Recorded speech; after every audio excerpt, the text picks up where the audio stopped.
Before my career in politics, I used to be the friend of them. I used to be part of media, be it print, be it electronics media. I used to be with them and I'm also part with them.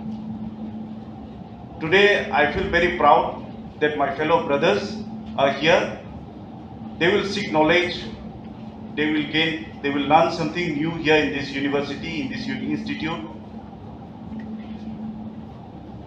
To say that I'm a bit jealous because 5-6 years, if I would get this opportunity, I think I would learn so much of new things, and I think I would not be a legislator today. I would still be in media. I feel very proud for them.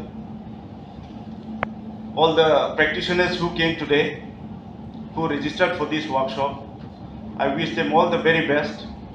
As per my capacity, I will guide them, I will be with them. And thank you, Tripura University. I hope in future we have more workshops like this, be it here or be it in TTADC. I welcome all of you and I thank all of you. Thank you.